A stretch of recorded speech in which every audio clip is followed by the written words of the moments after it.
On transitionne de suite et on va terminer cette session avec le topo de Sonia de la Porte-Cerceau qui va nous parler finalement de quelque chose qui peut paraître un petit peu généraliste, mais des conditions d'accueil de l'enfant au cours de tout ce parcours pré-opératoire.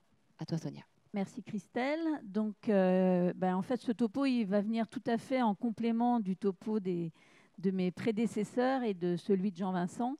Parce qu'effectivement, quand on m'a demandé de réfléchir à la préparation préopératoire des enfants et les conditions d'accueil, en fait, je me suis dit, c'est vrai que pour les anesthésistes adultes, toute cette réflexion qu'a l'anesthésie pédiatrique sur l'accueil des enfants, ça paraît toujours un peu folklorique.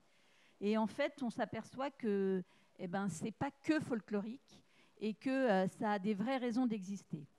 Alors, quelles sont nos particularités pédiatriques, hein? Nos particularités pédiatriques, c'est que quand même, on a des enfants qui s'étalent entre 0 et 18 ans, ce qui est quand même extrêmement variable, et qu'entre un enfant de 1 an et un enfant de 7 ans, ou un enfant de 15 ans, les besoins ne seront pas du tout les mêmes. Et puis que nous avons à gérer aussi les familles. Et ça, l'enfant et sa famille, ce sont deux entités séparées, mais en fait, qui font...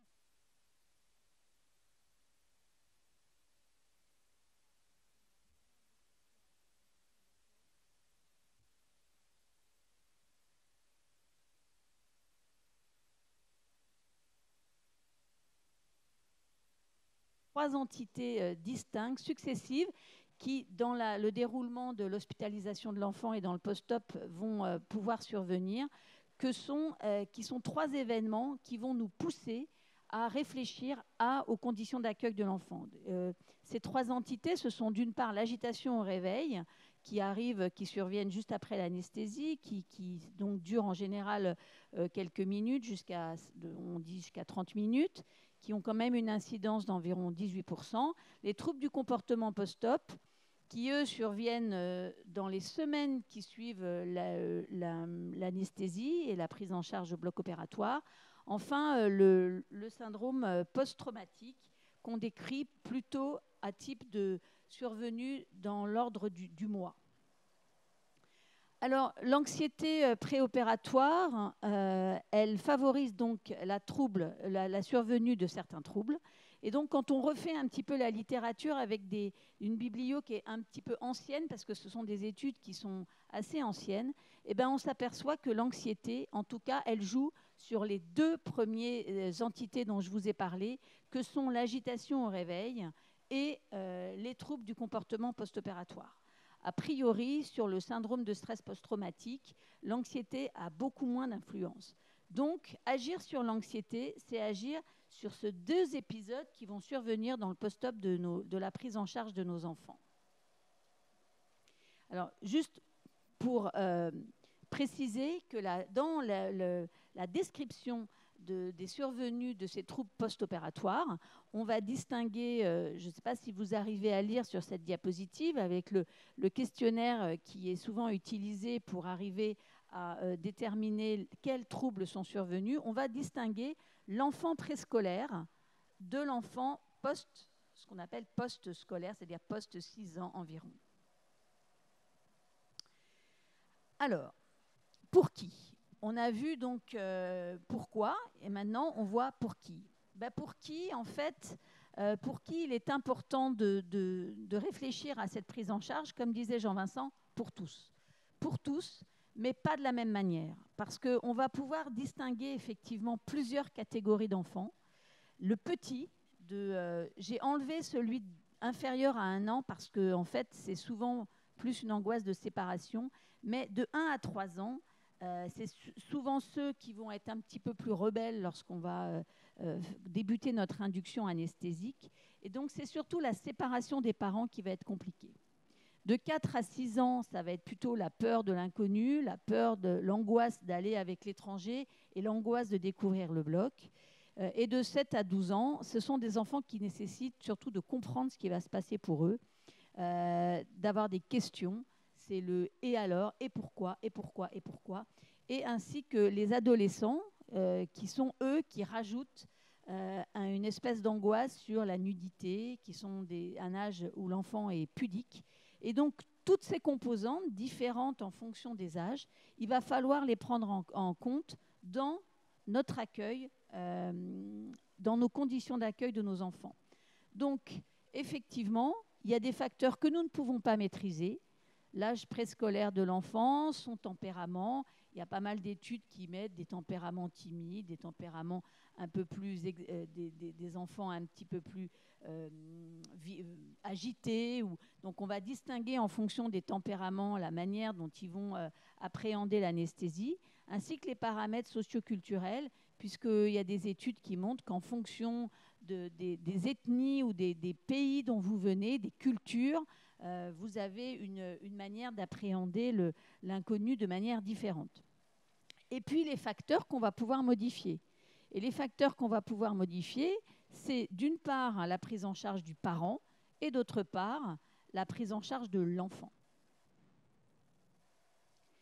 Donc effectivement, comme l'a dit Jean-Vincent, comment on va essayer de réfléchir à cette prise en charge préopératoire.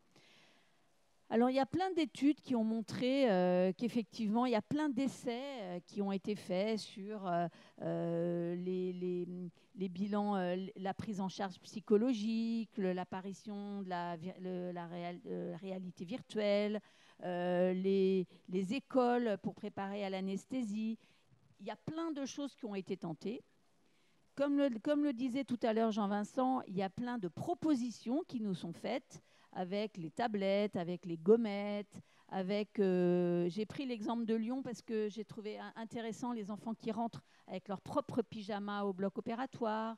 Nous, on a des chaussettes pour que les enfants puissent rentrer à pied. On a des chaussettes antidérapantes, les petites voitures.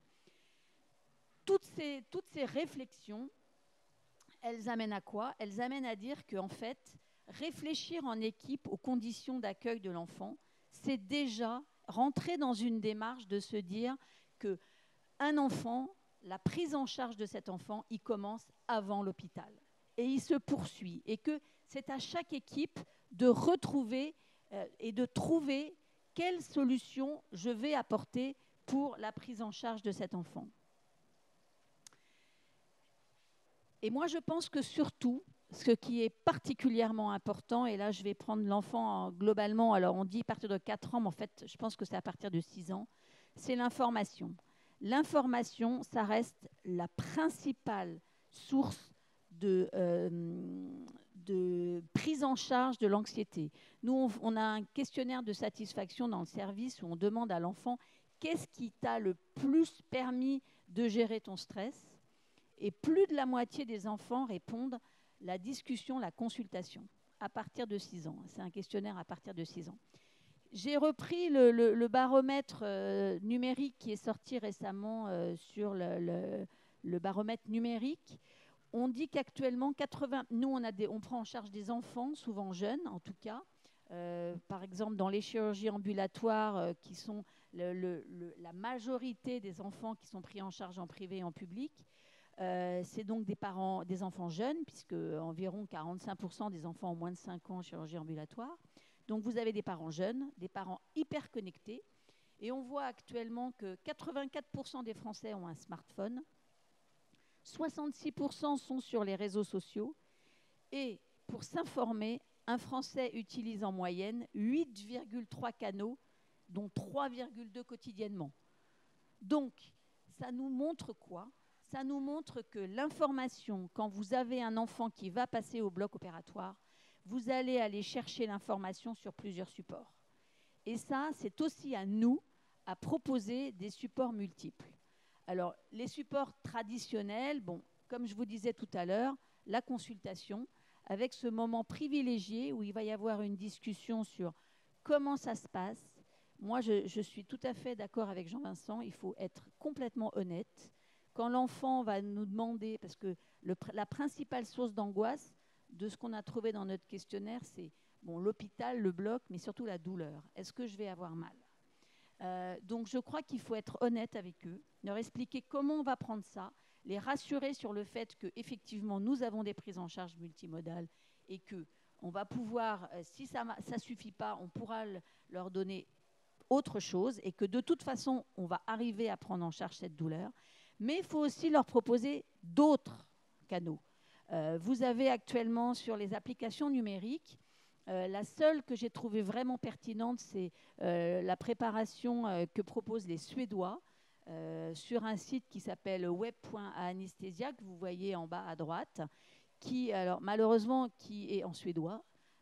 Donc, il y a une toute petite partie en anglais, mais sinon, vous avez tout en suédois. Ils ont fait un travail extraordinaire en proposant des films, en proposant des dessins animés, en proposant des interviews. C'est divers, c'est varié, c'est en fonction des âges. C'est un très, très beau travail. Vous avez nous, on a des applications malheureusement payantes qui existent chez l'enfant en France. Il faut que nous nous saisissions pour faire ces supports-là. C'est à nous de les faire. Nous avons du contenu à dire et je crois qu'il est extrêmement important d'arriver à s'emparer de tous ces sujets. Pour les parents, nous sommes en train de développer un parcours connecté qui permettra aux parents de trouver de l'information. Donc, je dirais que la préparation préopératoire des enfants, les conditions d'accueil, c'est à chaque équipe de les déterminer et de travailler dessus. C'est des très beaux projets d'équipe qui associent médicaux et paramédicaux. Il y a des supports à inventer et c'est un vrai enjeu pour une prise en charge de l'enfant et qui a des conséquences dans son appréhension, dans sa gestion. Et je crois que vraiment, nous avons à nous emparer de ces sujets-là. Merci. Super. Merci beaucoup, Sonia. Là, tu nous as regonflé. Là, on a tous envie de monter des gros projets pour essayer de... Il y a vraiment des choses à faire. Hein. Bah, c'est ce que je vous avais sollicité, parce que moi, c'est des sujets qui m'intéressent assez. J'avais sollicité en France tous les sites pédiatriques pour savoir un petit peu dans les supports que vous avez, est-ce que vous utilisez du web, du numérique, du papier. Et en fait, on s'aperçoit que j'avais fait cet interrogatoire en France et en Europe. Il y a une vraie demande d'avoir des multiples supports, hein, parce qu'on voit bien que nos parents, ils sont jeunes, ils sont connectés, ils cherchent. Moi, dans l'étude que je suis en train de faire à Trousseau, il y a 60% des parents qui demandent des supports numériques, qui n'existent pas actuellement. Et ces supports, c'est à nous de les faire. Parce que c'est nous, ou en tout cas, on doit se faire aider, mais c'est nous qui devons en maîtriser le contenu, je crois. Clairement, c'est vrai que les flyers papier, les questionnaires papier, ça va commencer à être un petit peu dépassé. Jean-Vincent ? Oui, on n'a vraiment plus beaucoup de temps. Moi, j'ai juste une petite question. Il faut du temps pour la consultation, pour dire tout ça, etc. Chez vous, chez nous tous, combien de temps dure une consultation en moyenne ? Chez nous, c'est 20 minutes. Alors, nous, on a fait... les consultations d'ambulatoire, c'est 15 minutes. Les consultations traditionnelles, c'est 20 minutes. C'est nos créneaux. Sachant qu'on est en train de développer ce qu'on appelle l'infirmière de parcours, qui permet de redire certaines informations, parce qu'on sait que de toute façon, il y a un tel stress au moment de la consultation que les parents, ils oublient les 2/3 de ce qu'on dit. Je crois qu'il y avait une étude qui disait en chirurgie ambulatoire, le jour de l'information, le jour du bloc, les parents retiennent 10% de ce qu'on leur dit. 10%, c'est pas beaucoup. Et c'est vrai qu'en 20 minutes, on a quand même beaucoup de choses à dire. Et puis, il y a aussi le développement de la téléconsultation qui fait que il va falloir encore s'adapter à ça et retrouver d'autres canaux. Enfin, vous avez bien vu que le parcours de l'enfant et que la préparation de l'enfant, c'est quelque chose qui doit commencer bien en amont du jour de la chirurgie. On l'a vu, il va falloir savoir un petit peu avoir des stratégies. Ces stratégies, elles sont le plus souvent essentiellement à construire dans les équipes. On peut s'aider tous ensemble, on peut essayer de monter des projets communs nationaux. Je pense qu'il faudra qu'on s'y mette, Sonia. Moi, je trouve que c'est quelque chose qui pourrait être très stimulant pour pouvoir les développer au sein de chaque équipe avec les particularités locales. Et puis, on l'a vu, c'est personnaliser aussi, être au plus proche des besoins des familles, des parents comme des enfants. Et puis, également multimodal. On a plein d'outils, il faut les utiliser. Alors après ce très riche échange, nous allons devoir clôturer cette session.